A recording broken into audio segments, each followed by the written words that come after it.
Di bagian laut yang paling dalam berdiri Istana Raja Laut. Dan dia memiliki 6 anak perempuan. Mereka bermain di taman sepanjang hari. Berbeda dengan putri lainnya, yang bungsu pendiam dan merenung.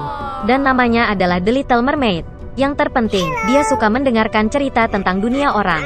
Secara tradisional, Putri Duyung hanya bisa muncul ke permukaan untuk pertama kalinya pada ulang tahun ke-16-nya. Dan sekarang saatnya melihat negeri dan putri bungsu. Dia muncul di dekat kapal, bernyanyi dan musik datang dari geladak. Ini adalah pertama kalinya sang putri melihat kapal itu. Di kabin kapal, Putri Duyung kecil melihat seorang pangeran tampan. Untuk waktu yang lama dia tidak bisa mengalihkan pandangan darinya. Tiba-tiba, badai dahsyat dimulai di laut. Kapal pangeran menabrak batu dan hancur berkeping-keping. Dalam kegelapan total, petir menyambar, dan Putri Duyung kecil melihat pangeran jatuh ke laut.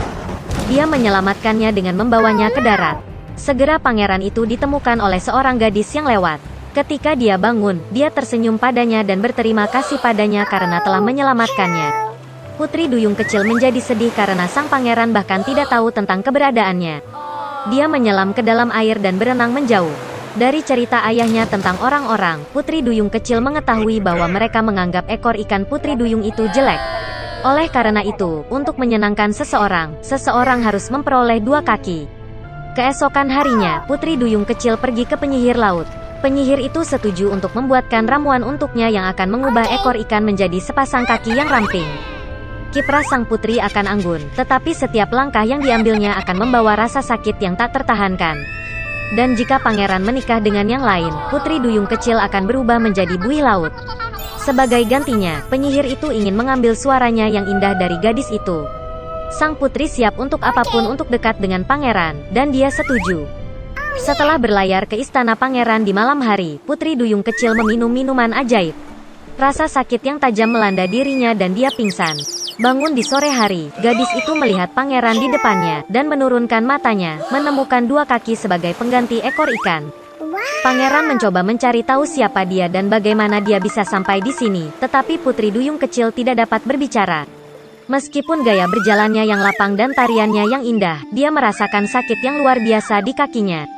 Sang pangeran semakin terikat pada Putri Duyung kecil, tetapi tetap memperlakukannya seperti anak kecil yang lucu.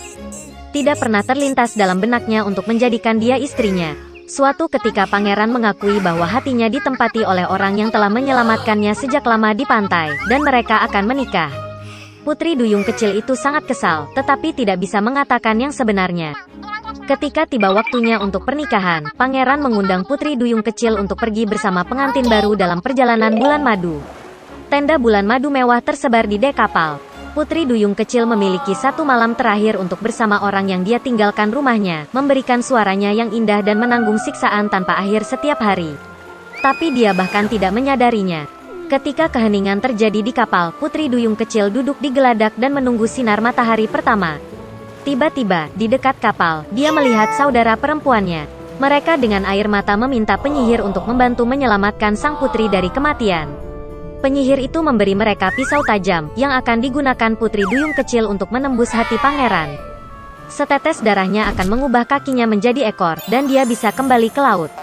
Putri Duyung kecil melihat ke dalam tenda, dan melihat ada sepasang kekasih yang sedang tidur. Dia tidak menemukan kekuatan untuk mengambil nyawa pangeran, dan melemparkan belati ke laut. Dengan kesedihan, Putri Duyung kecil menceburkan diri ke dalam air. Tapi kebaikan sang putri meluluhkan hati penyihir jahat itu. Penyihir itu membatalkan mantranya, dan Putri Duyung kecil lagi-lagi memiliki ekor ikan, bukan kaki manusia. Seorang putri tinggal di kastil mewah. Dia baru berusia 14 tahun, tapi dia sangat manja dan murung.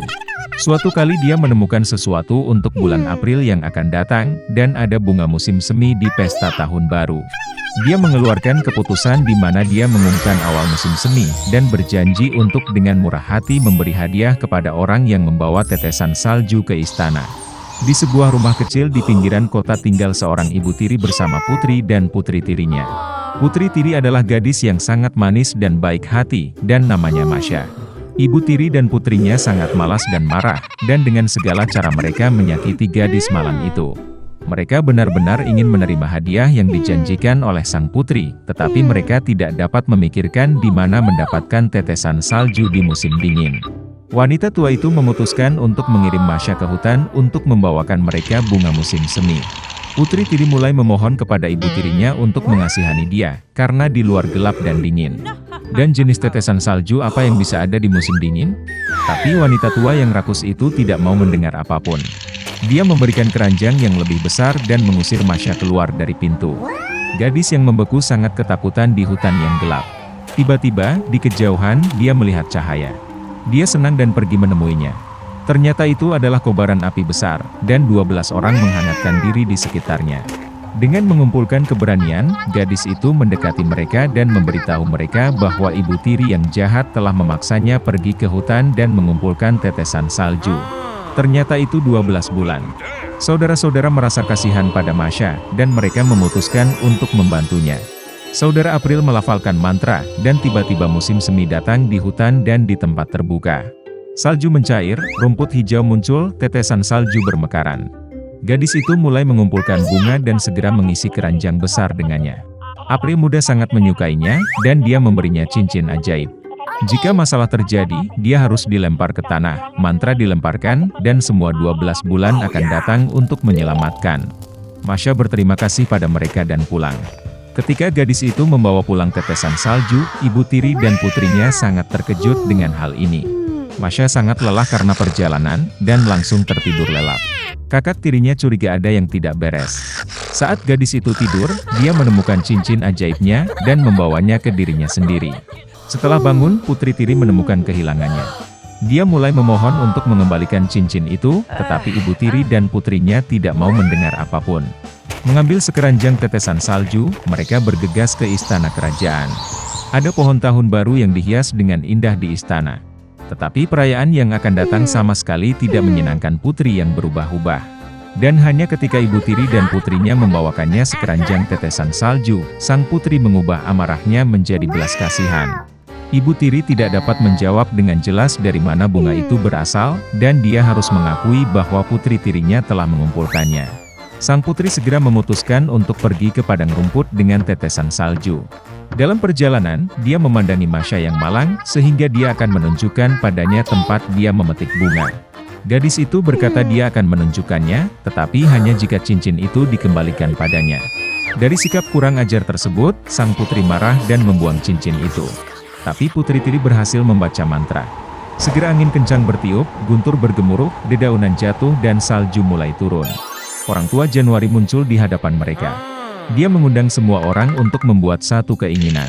Karena takut, sang putri ingin berada di istana secepat mungkin. Masya membuat harapan bahwa semuanya akan kembali ke tempatnya pada waktunya. Musim dingin, di musim dingin. Musim panas, di musim panas. Ibu tiri dan putrinya begitu beku sehingga mereka menginginkan mantel bulu dari bulu apapun, bahkan dari seekor anjing. Mengatakan ini, wanita rakus segera berubah menjadi anjing. Mereka diikat ke kereta luncur di mana sang putri akan pergi ke istana. Masya berterima kasih kepada saudara-saudara atas bantuan mereka.